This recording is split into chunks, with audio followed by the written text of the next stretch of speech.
मैं पूरे सम्मान के साथ मोहन भागवत जी से 5 प्रश्न पूछना चाहता हूं और आपका समर्थन चाहता हूं। अगर मैं कोई गलत प्रश्न पूछूं तो बता देना, और सही प्रश्न पूछूं तो मैं आपसे हाथ खड़ा करवा के पूछूंगा। मेरा पहला प्रश्न है मोहन भागवत जी से।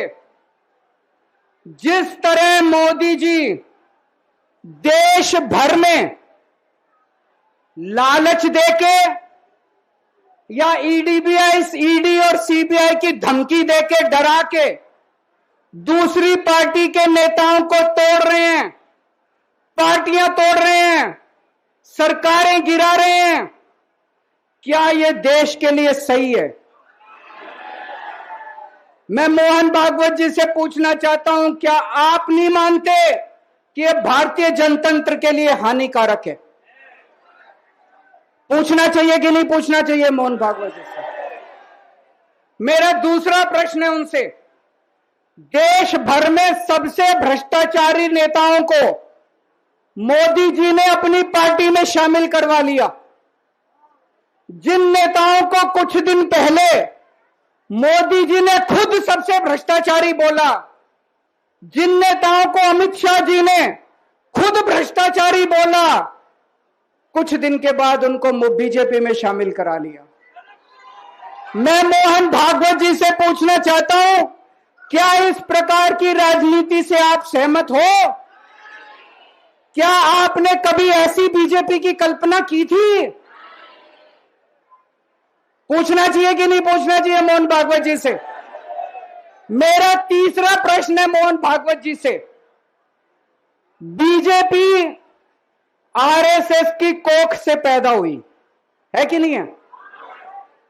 कहा जाता है यह देखना आरएसएस की जिम्मेदारी है कि बीजेपी पथभ्रष्ट ना हो। मैं मोहन भागवत जी से पूछना चाहता हूं, क्या आप आज की बीजेपी के इन कदमों से सहमत हैं? क्या आपने कभी मोदी जी से यह सब ना करने के लिए बोला? मोहन भागवत जी बताएं कि क्या आपने मोदी जी को यह सब गलत हरकतें करने से रोका कभी? पूछना चाहिए नहीं पूछना चाहिए? मेरा चौथा प्रश्न है मोहन भागवत जी से। जेपी नड्डा जी ने लोकसभा चुनाव के दौरान उन्होंने कहा कि बीजेपी को अब आरएसएस की जरूरत नहीं है। आरएसएस बीजेपी की मां समान है कि नहीं है? क्या बेटा इतना बड़ा हो गया कि मां को आंखें दिखाने लग गया? क्या बेटा इतना बड़ा हो गया कि आज मां को आंखें दिखाने लग गया?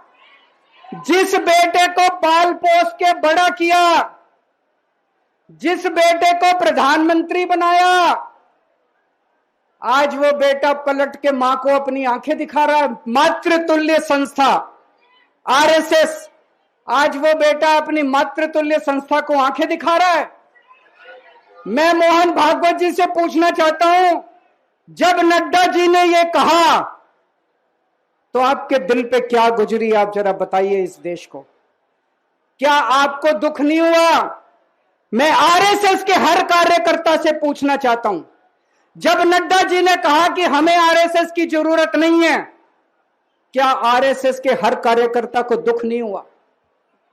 मेरा पांचवा प्रश्न मोहन भागवत जी से मैं कहना चाहता हूं, आप ही लोगों ने मिलकर कानून बनाया था कि 75 साल के होने पे कोई भी व्यक्ति रिटायर होगा। इस कानून के तहत आडवाणी जी को रिटायर कर दिया, मुरली मनोहर जी जैसे बड़े बड़े नेताओं को रिटायर कर दिया, बीसी खंडूरी जी को रिटायर कर दिया, कलराज मिश्र को रिटायर कर दिया, शांता कुमार को और पता नहीं कितने लोगों को रिटायर कर दिया। अब अमित शाह जी कह रहे हैं कि यह नियम मोदी जी पे लागू नहीं होगा। तो मैं मोहन भागवत जी से पूछना चाहता हूं, क्या आप इससे सहमत हो कि जो नियम आडवाणी जी पे लागू हुआ वो मोदी जी पे लागू नहीं होना चाहिए? आप ये पूछना चाहते हैं कि नहीं पूछना चाहते? पूरा देश आज मोहन भागवत जी से ये प्रश्न पूछना चाहता है। हमसे जुड़े रहने के लिए हमारे YouTube चैनल को सब्सक्राइब करें और नई वीडियो की नोटिफिकेशन के लिए बेल आइकॉन को दबाएं।